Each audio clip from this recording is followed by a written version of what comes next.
pacaran sebelum akad nikah, pacaran haram. Dan semuanya pacaran sebelum nikah tertuju kepada perzinahan. Sama dengan zina. Keluar berdua ke bioskop dingin-dingin, jalan malam-malam berdua gitu kan. Terus kemudian tidak terjadi apa-apa. Gimana caranya? Dengan wanginya, dengan cantiknya, dengan gagahnya. Yang lucu ini orang tuanya. Pamit ya om, ya silahkan. Silahkan apa? Silahkan zinai anak saya. Lah iya. Laki-laki datang terus jemput sama-sama, pulang jam 12 malam, oh nggak apa-apa. Nggak apa-apa gimana? Nggak boleh, haram. Perbuatan mereka apa? Itu berarti bapak ibu juga tanggung, gitu kan? Nggak boleh sama sekali, haram. Semua tujuannya ke zina. Maka istighfar dulu. Silakan pacaran sampai capek setelah nikah. Sampai capek. Hamil 2 kali 3 kali nggak apa-apa. Punya anak banyak, pahalanya banyak. Hah? Pacaran deh. Mau pegangan, mau ciuman, mau ke hotel, mau safar, fadal silakan. Akad nikah, lamar baik-baik. Baik. Saran saya pertama berbanyak istighfar. Mungkin ada dosa yang menghambat. Yang kedua, istikharah kepada Allah. Karena istikharah ini jalan pintas doa. Doanya sudah masyhur, ya Allah, Zat yang mengetahui yang gaib, yang juga mengetahui yang nyata dan yang gaib, ya. Doanya itu Allahumma inni astakhiruka bi'ilmika, ya Allah aku meminta petunjuk darimu dengan keluasan ilmumu, wa astaqdiruka biqudratik, dan aku juga memohon dengan kemahakuasaanmu. Fa innaka taqdir wa la aqdir, sesungguhnya engkau mampu dan aku tidak mampu. Wa ta'lam wa la alam, dan engkau mengetahui dan aku tidak mengetahui. Fa innaka allamul ghuyub, ya, sungguhnya kau zat yang maha mengetahui yang gaib. Allahumma in kana hadzal amr, ya Allah kalau perkara ini, lalu disebutkan perkaranya. Misal dalam Indonesia pun tidak apa-apa, ya.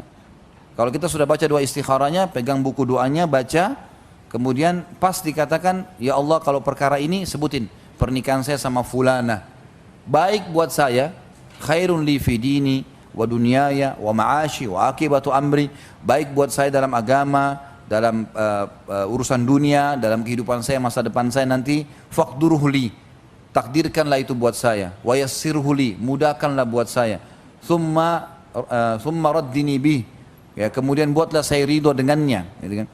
Kemudian sebaliknya, Allahumma in kana hadzal amr, kalau seandainya perkara ini ya Allah, syarrun li fi dini wa dunyaya wa ma'ashi wa akibatu amri, buruk bagi saya dalam kehidupan, di dalam agama saya, kehidupan saya, masa depan saya, gitu kan, di harta saya, fasrifhu anni, maka alihkanlah, ya, itu perkara ini, orang ini, pernikahan sama dia dari aku.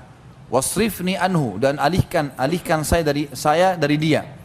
Thumma qdur li khaira haitsu kan waraddini bihi, dan tunjukkanlah bagi saya kebaikan dan buatlah saya ridho dengan itu.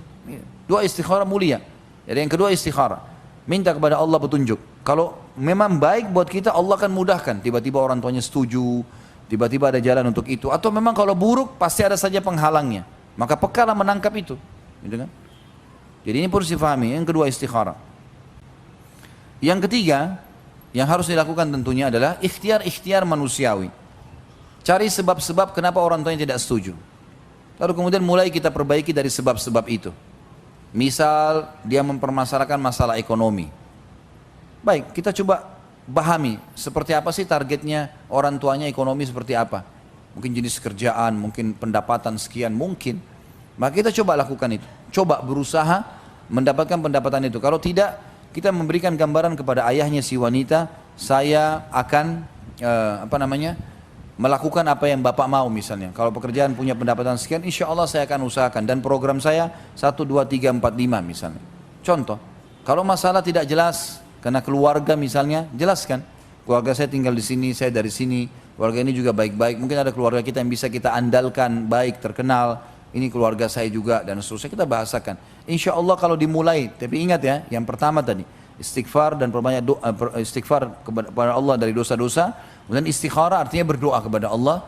Baru kemudian ikhtiar yang ketiga manusiawi, pergi ikhtiar. Ditolak pertama masih bisa datang kedua kali, enggak masalah, bukan aib. Sampai 2, 3 kali kita selama wanita itu masih belum dinikahi oleh orang lain, maka tidak ada masalah kita memintanya.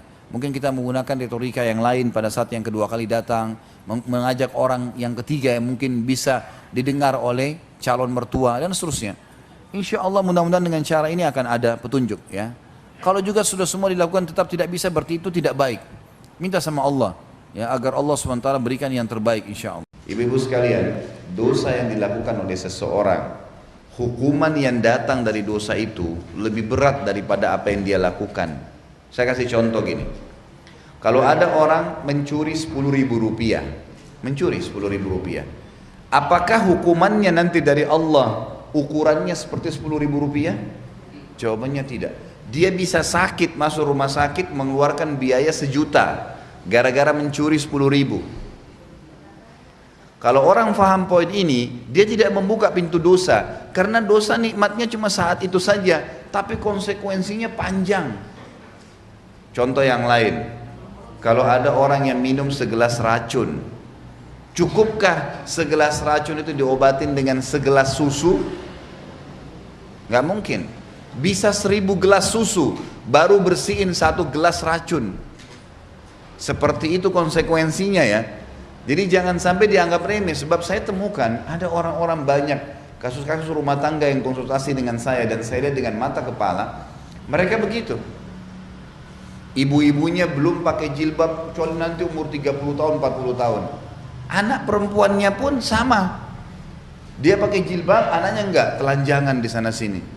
Karena dia anggap dia dulu pakai jilbab umur 30, anaknya juga nggak apa-apa. Baik, kalau anak anda meninggal umur 20 tahun, siapa yang bertanggung jawab? Si orang tua. Itu amanah. Jangan kebobrokan dan kesalahan kita dalam masalah agama dibawa kepada keturunan kita ya. Itu kekeliruan, nggak boleh. Jangan juga pernah mengukur kemampuan anak kita sesuai dengan kemampuan kita. Misal kita masukin di sekolah nih, hafal Quran 1 tahun 5 juz, lalu kita sendiri mungkin mengaji aja masih susah, mengkhatam Quran aja setahun sekali masih susah, lalu kita tarik ya, kapasitas kita itu kepada anak-anak, kesian berat 5 juz, padahal sebenarnya ringan buat dia, buat kita berat. Jangan ditarik itu kepada anak-anak, biarin dia hafal Quran. Jadi bukan berarti karena kita tidak mampu, kita punya kesalahan agama sebelumnya, diwariskan ke anak keturunan, ini nggak boleh. Kesalahan yang fatal ini, gitu kan? Harus diperbaikin. Sederhana tapi efeknya besar. Bedakan dengan menikah, ibu-ibu sekalian. Menikah dalam Islam, pada saat dia menikah cuma didatangkan walinya wanita, 2 saksi mahar. Dan kata Nabi SAW, aktsaruhunna baraka, akalluhunna mahra. Wanita yang paling banyak berkahnya dalam pernikahan yang paling sederhana maharnya. Makin sederhana diletakkan di depan dia pada saat akad nikah. Ini mahar ya. Mahar ini syarat untuk sahnya pernikahan. Bukan kita bicara saling bantu untuk biaya ongkos pernikahan, itu lain. Ini sesuatu yang ditaruh di situ. Kayak Indonesia sudah bagus perangkat sholat dan seterusnya. Dengan kalimat akad, si wali mengatakan saya nikahkan kamu sama anak saya si fulana binti fulan dengan mas kawin ini, si laki-laki bilang saya terima, sah pernikahannya. Tidak ada yang tidak tahu rahasia umum malam pertama mereka berhubungan biologis. Pada saat istrinya hamil, apa yang terjadi?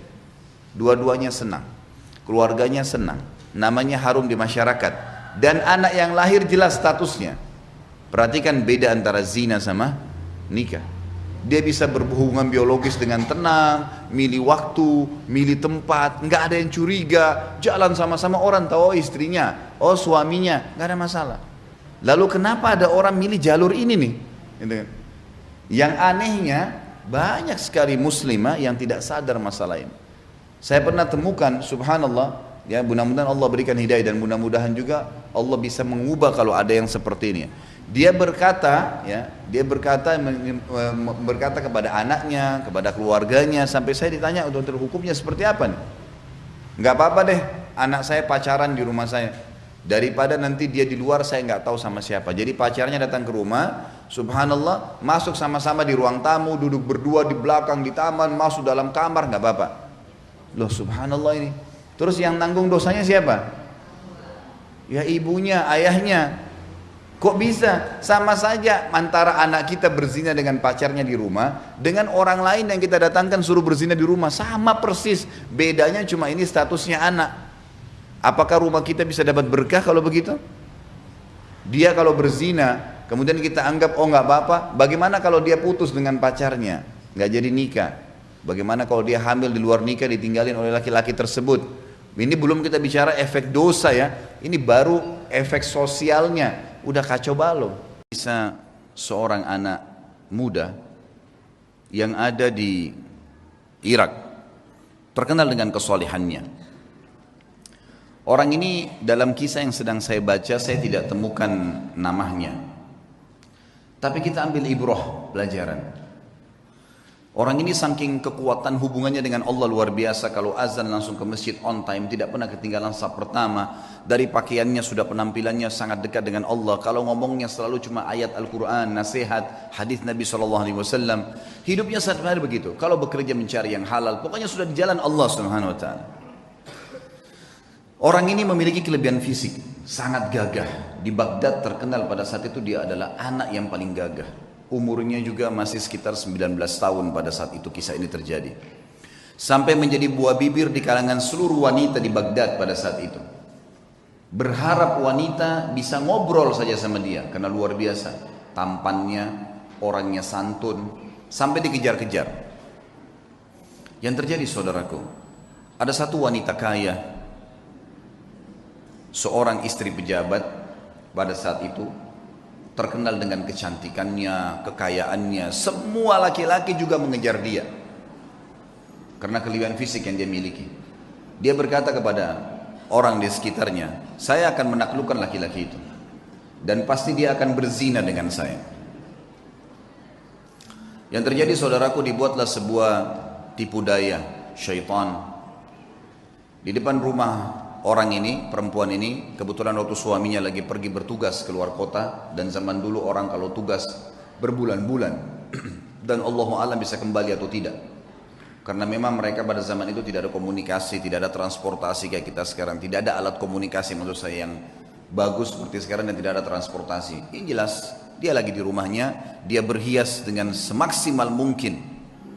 Kecantikan yang dia miliki dengan semerbak minyak wangi yang luar biasa. Kemudian dia bilang sama dayang-dayangnya, kalau anak muda itu lewat di depan rumah, bilang kalau di dalam rumah ada orang yang sedang sakit dan tidak ada laki-laki yang bisa bantu, tolong bawa ke tabib. Dijebaklah anak muda ini. Begitu dia lewat, tiba-tiba dayang-dayangnya keluar 3-4 orang dengan teriak-teriak, tolong bantu, tuan kami sedang sakit. Sampai akhirnya tidak ada laki-laki dan tolong bantulah. Akhirnya si laki-laki ini masuk ke dalam rumah tersebut. Waktu dia masuk dalam rumah tersebut, saudaraku seiman, maka yang terjadi adalah, yang terjadi pada saat itu, ditutup pintu. Kemudian si perempuan yang tadi licik ini berkata, kalau kau tidak mau berzina dengan saya akan teriak bahwasanya kau sengaja datang untuk mengganggu saya di rumah saya. Dijebak. Waktu itu rumah semua berdekatan, sedikit teriakan sudah kedengar. Serba salah, apa yang harus dia lakukan? Terjebak di sebuah ruangan rumah dengan wanita yang sempurna. Terjebak di sebuah ruangan, wanita di depan matanya dengan kesempurnaan, cantik, kaya, punya jabatan. Tinggal minta dia berzina saja. Hanya itu. Dia bisa menikmatin, dia bisa mendapatkan harta dan seterusnya. Tapi saudaraku, orang yang sudah mengenal Tuhannya Allah berbeda. Dia sudah tahu siapa dia sudah tahu siapa yang akan dia hadapin dari makhluk juga ini. Dia sudah tahu bagaimana hukum Tuhannya. Dia sudah tahu janji-janji Allah nanti kalau dia meninggalkan yang haram, nantinya di surga akan dibalas apa. Dia sudah pelajari semuanya. Maka dia pun berdoa kepada Allah mengatakan, ya Allah, engkau tahu bagaimana aku menjaga hubunganku denganmu dengan baik. Dan dari dulu aku sudah selalu digoda untuk melakukan hubungan dengan lawan jenis dan aku selalu menahannya. Kenapa sekarang aku tiba-tiba masuk dalam sebuah jebakan syaitan yang seperti ini? Selamatkanlah ya Allah. Tiba-tiba dia rasa mules, perutnya nggak enak. Kemudian dia bilang, saya mules, saya butuh kamar kecil. Kata perempuan tersebut, kamar kecil di depan mata saya ini, buka, silakan masuk. Tapi tetap setelah kau keluar, kau akan zina dengan saya. Kalau enggak, saya akan teriak. Dia masuk, kemudian dia buang air besar. Dalam kisah ini, maaf, kisahnya memang begitu. Buang air besar. Setelah buang air besar, muncul ide di pikiran dia. Tiba-tiba Allah berikan petunjuk, dia mengambil kotorannya sendiri, dia tempel di bajunya. Pada saat dia keluar dari ruangan tadi, si perempuan kaya ini yang terkenal dengan kebersihannya, kecantikannya segala, kaget melihat. Tadinya bajunya rapi orang ini, tiba-tiba penuh dengan kotoran dia sendiri. Lalu dia mengatakan, kenapa kau begini? Dia bilang, saya begini orangnya. Inilah yang sedang terjadi sekarang. Maka kalau kau memang mau berzina, saya orangnya sudah seperti ini kotoran di badan saya. Akhirnya perempuan tersebut mengatakan, keluarkan laki-laki ini jorok dan kotor. Dikeluarkan dari perempuan tadi, dan dia begitu keluar di depan rumah perempuan tadi sujud syukur kepada Allah selamat dari zina. Bagaimana seseorang kalau tahu dan mengenal Tuhannya, dia akan menyelamatkan dirinya dari dosa, bukan cuma terjerumus, sudah terjebak masih bisa lari, teman-teman sekalian. Betapa lemahnya banyak orang di antara kita, bukan cuma dijebak, dianya sengaja jerumuskan dirinya. Padahal sabda Nabi SAW jelas dalam hadis Bukhari. Kalau seseorang hamba berbuat dosa, satu dosa kecil, tertetes di dalam hatinya titik warna hitam, kelam. Kata ulama hadis begini, maksudnya apa tetesan hitam itu? Dia akan merasa beberapa hari ke depan hidupnya gelap, hidupnya sulit dengan satu dosa kecil. Hidupnya sulit, kelam, banyak pintu-pintu rezeki yang masih tertutup sampai titik hitam itu bersih. Apa kata Ibnu Umar radhiyallahu anhu? Aku mengetahui beratnya dosa kecil yang aku lakukan. Akar dzam, dosa yang paling kecil, mungkin kita cuma melihat sesuatu yang biasa, mungkin cuma sekedar dengar sesuatu yang tidak disengaja. Saya tahu Allah mengharamkan saya sholat berjamaah subuh di masjid sebulan. Terharamkan dari ibadah gara-gara dosa yang paling kecil bagi dia.